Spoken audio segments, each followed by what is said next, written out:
buenos días. Soy Jesús Eduardo Maldonado. Y Juan David Leal Vera, somos estudiantes de Ingeniería Mecatrónica de la Universidad Militar Nueva Granada.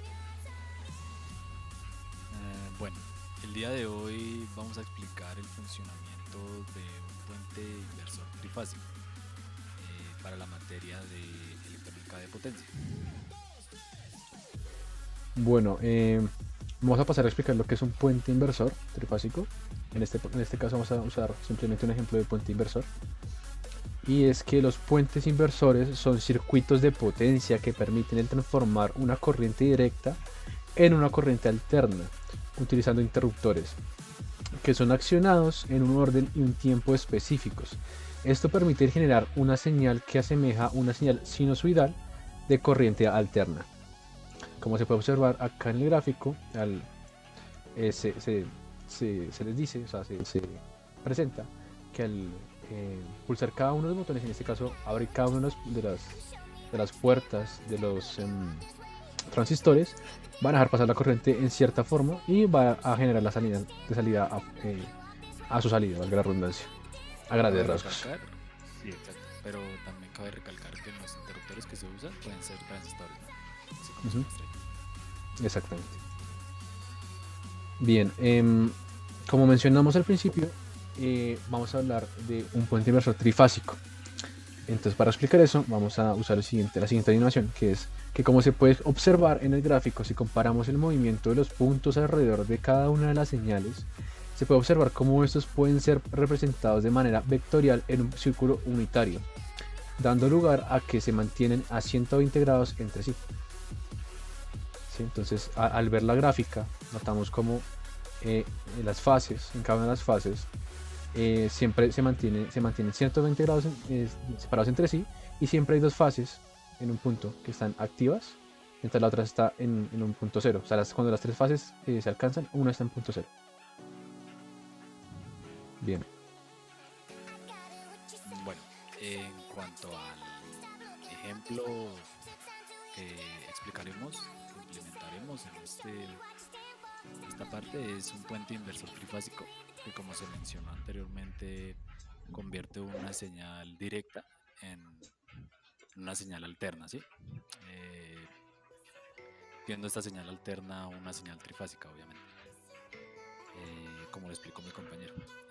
Bueno, este puente inversor trifásico consta de dos modalidades. La primera es una modalidad a 180 grados. Esto quiere decir que cada transistor operará durante la mitad del periodo, ¿sí? Y la otra modalidad son 120 grados, que lo que hace es que cada transistor va a operar durante un tercio del periodo. Bueno, para lograr esto, para lograr que este desfase, se necesitan controlar a los transistores. Y para este control se usan pulsos que están desfasados entre sí 60 grados, como se puede observar en este diagrama, donde los pulsos representan el estado de los transistores durante cada ciclo, donde siempre hay tres transistores encendidos produciendo a la salida una señal escalonada, que se asemeja a la señal sinusoidal de la señal AC. Es decir, estos pulsos escalonados, ¿sí?, representarían los estados en alto y en bajo de cada uno de los transistores, dando a entender que se estarían encendiendo y apagando en el orden que se ve. Como también se puede apreciar, en cada una de las partes se mantiene una de las tres señales encendidas en cada uno de los ciclos.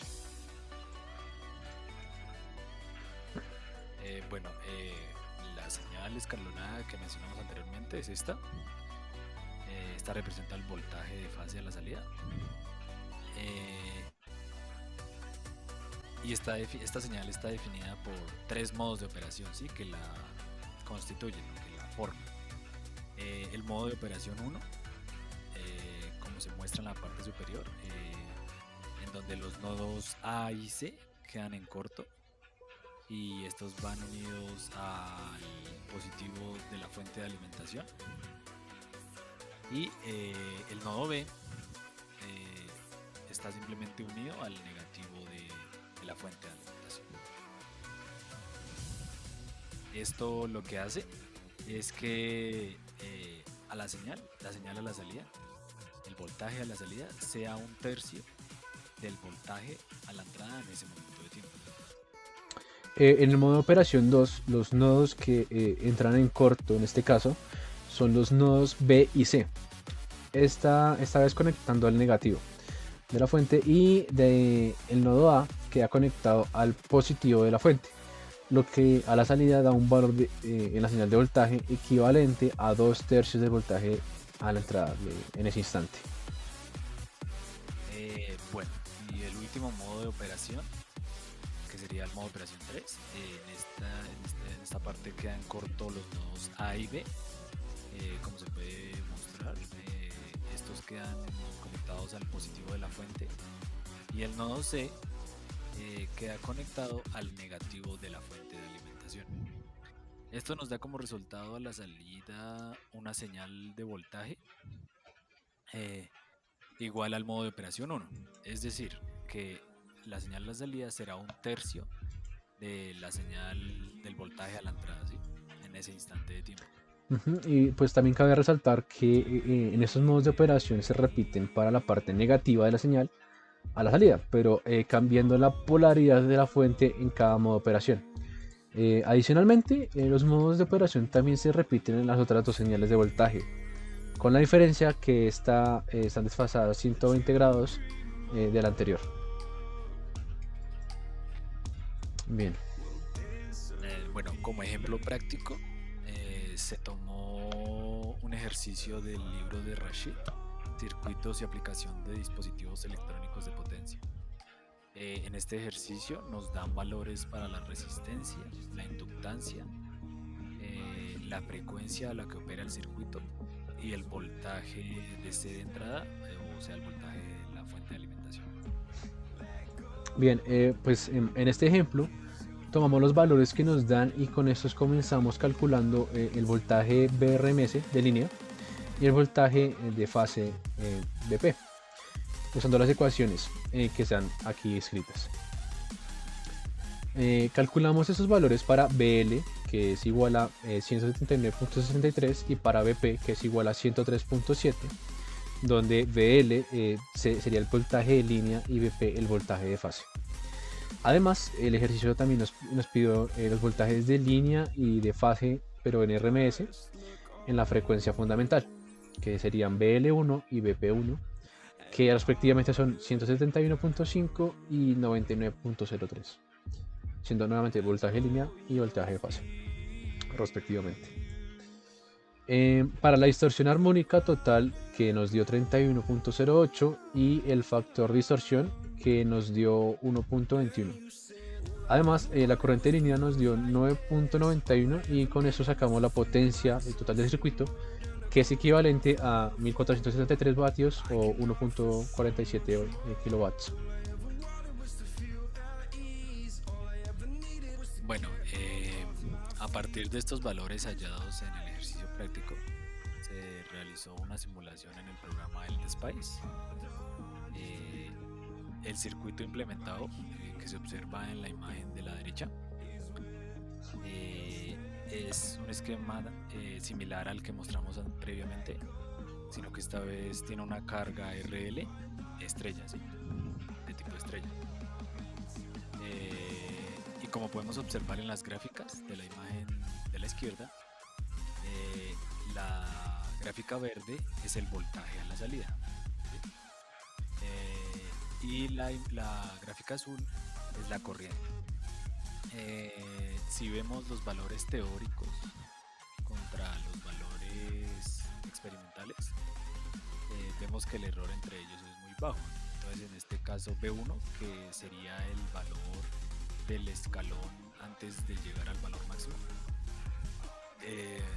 es igual a un tercio del valor a la entrada, o sea, 73.33.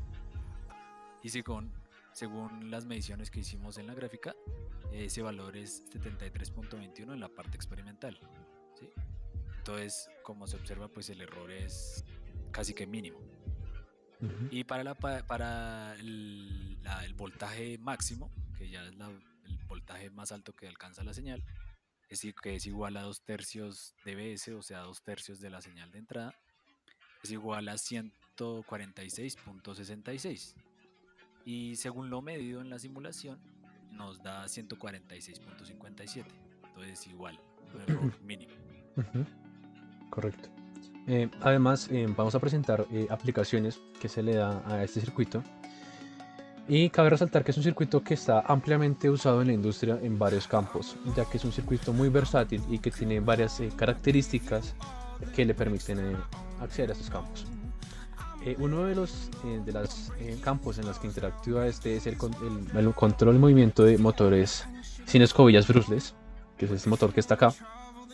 Esto debido a que estos motores presentan un esquema de estrella al interior, es decir, esta parte de aquí que estamos representando puede ser perfectamente un motor brushless al que estamos controlando por medio de una señal DC a la cual hacemos un inversor y mandamos señales sinusoidales a cada una de sus salidas.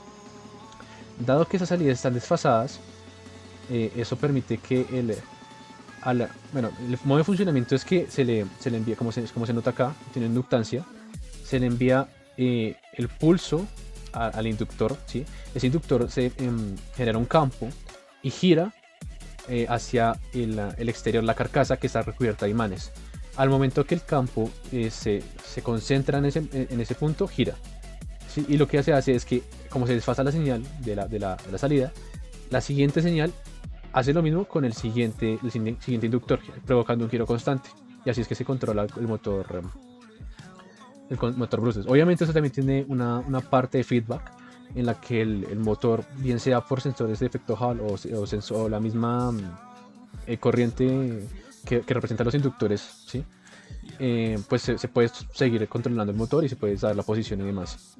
Otra aplicación está en los inversores solares. La ventaja de estos circuitos es que al entregar una voltaje DC, como es el voltaje DC que entrega un panel solar, se puede generar una señal AC que serviría para alimentar los dispositivos del hogar. Eso es lo que está haciendo realmente este circuito, ¿no? Que tomamos el parte DC, ingresamos al inversor, hacemos la inversión y eso se iría a la red del hogar y el excedente se iría a la red pública. Además, estos motores brushless son los que comúnmente se usan para los motores de los drones, ¿sí? ¿Esto por qué? Porque al ser sin escobillas tienen muy poca fricción, lo que permite que el motor tenga una alta eficiencia, ¿sí? Bueno, eso sería todo por esta vez. Les queremos agradecer a todos por prestar atención acá con nosotros. Esta fue una colaboración con el canal de mi compañero. Les dejaré el link de su canal en la descripción y en la caja de comentarios. Bueno, les pido que comenten, que se suscriban, que le den like como siempre. Espero verlos muy pronto y muchas gracias por ver este video. Que estén bien.